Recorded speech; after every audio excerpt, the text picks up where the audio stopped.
Reels वाली बहू। प्रज्ञा को रील्स बनाने का बड़ा ही क्रेज है और वो दिन भर रील्स बनाती रहती है। खाते पीते घूमते फिरते घर में कॉलेज में रील्स बनाने के कारण प्रज्ञा पूरे कॉलेज में हाईलाइटेड है। जहां उसकी रील्स सभी को पसंद आते हैं, वहीं मनीषा चिंता में डूबी रहती है। एक रोज जब खाते हुए प्रज्ञा रील्स बना रही होती है, तब मनीषा कहती है, 1 मिनट भी चैन नहीं है इस लड़की को। ये नहीं कि खाना तो आराम से खा ले, लेकिन नहीं, अरे थोड़ी देर रील्स नहीं बनाओगी तो आसमान नहीं टूट पड़ेगा। अरे मम्मी, इसी को तो कहते हैं डिटर्मिनेशन। तुम नहीं समझोगी ये सब। हे भगवान, इस लड़की को सद्बुद्धि दे। जब देखो तब टेढ़ा बाका मुंह बनाती रहती है। मनीषा की बात का प्रज्ञा पर जरा भी असर नहीं होता और वो खाते खाते रील्स बनाती रहती है। दिन बीतने लगते हैं और देखते देखते प्रज्ञा का कॉलेज भी खत्म हो जाता है। आए दिन कोई ना कोई मनीषा को प्रज्ञा की शादी करवाने का सुझाव दे जाता है।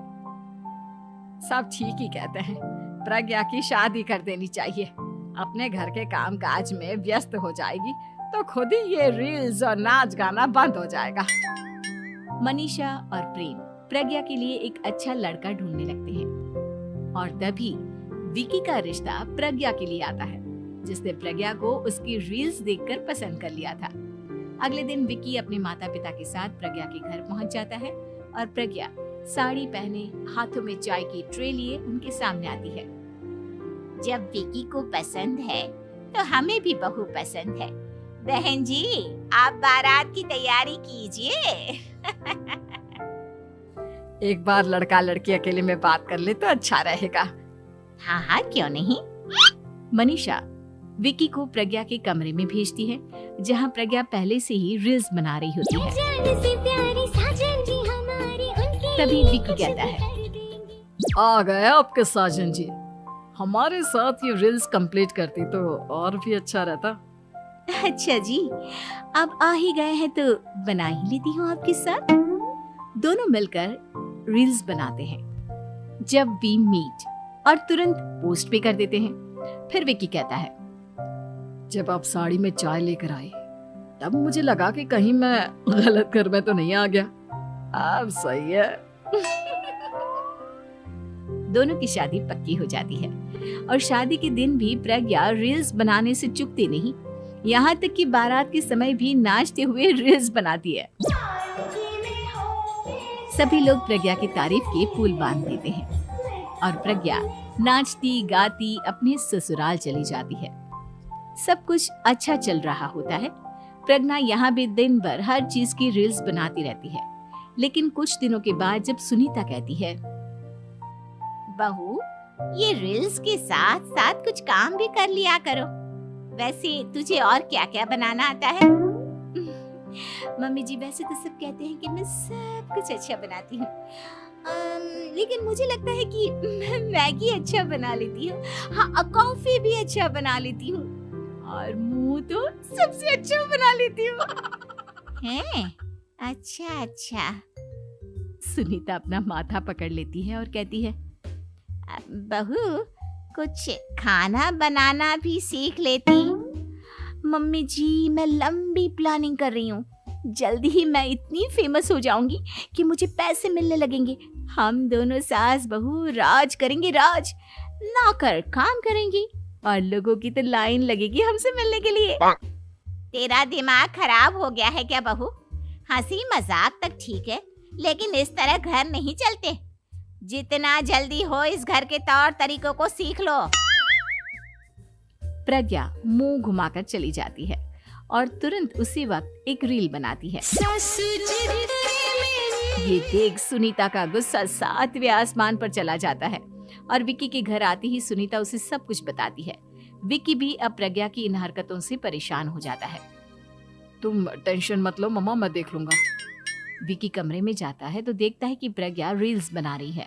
विकी बड़े ही प्यार से प्रज्ञा से कहता है, प्रज्ञा, इन सब के लिए मैं तुम्हें मना नहीं कर रहा हूँ, लेकिन फिर भी हर वक्त तो ये अच्छा नहीं लगता ना। समझने की कोशिश करो, मुझे भी तुम्हारा थोड़ा वक्त चाहिए। मैं जब ऑफिस से आता हूँ तो मुझे समय देने की जगह इसी में लगी रहती है। तुम ज्यादा ही सोच रहे हो। तुम भी मेरे साथ रील्स बनाओ ना, तुम्हें भी बहुत अच्छा लगेगा। तुम्हें इज्जत से कोई बात समझ में नहीं आती क्या? दिमाग खराब हो गया है तुम्हारा इस चकाचौंध से। अगर तुमने अपना रवैया नहीं बदला तो मैं तुमसे दूर चला जाऊंगा। तुम ही रिश्ता लेकर आए थे, मुझे लड़कों की कमी नहीं थी और ना आज है। विकी दरवाजा पटककर चला जाता है। धीरे धीरे विकी प्रज्ञा से दूर होता जाता है। एक रोज मनीषा प्रज्ञा के ससुराल उससे मिलने जाती है। तब सुनीता उससे कहती है, बहन जी, अब आई हैं तो कुछ दिन यहाँ रहकर जाइएगा, आप ही का घर है। हाँ मम्मी, बहुत दिन हो गए तुम्हारे साथ एक भी रील नहीं बनाई मैंने। प्रज्ञा तुरंत अपने फोन में रील्स ऑन कर लेती है। ये सब मुझसे नहीं होता। तेरा ये भूत अभी तक नहीं उतरा क्या? बहन जी, आप कुछ कहती नहीं क्या इसे?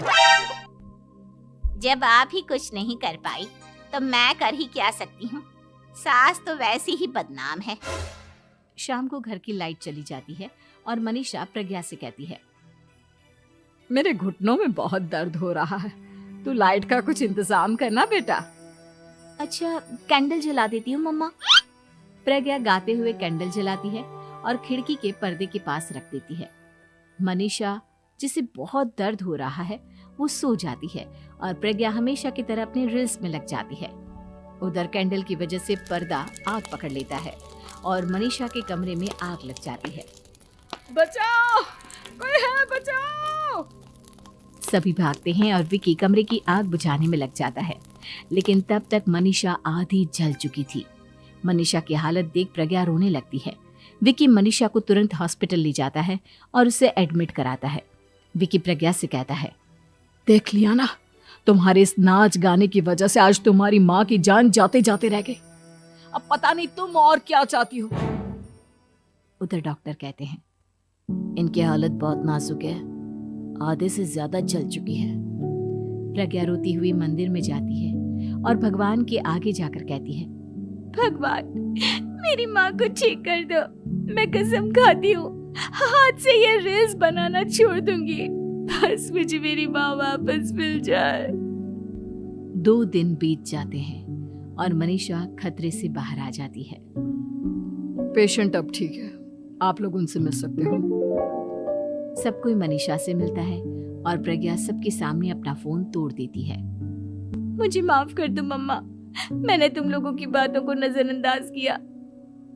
बेटा, कोई भी चीज जरूरत से ज्यादा खराब है। मैंने तुम्हें रील्स बनाने से कभी मना नहीं किया, लेकिन हर वक्त एक ही चीज तो सही नहीं है। मैं समझ गई हूँ मम्मा, आई एम सॉरी। प्रज्ञा उस दिन से रील्स बनाना छोड़ देती है और पूरी तरह से अपने घर में लग जाती है।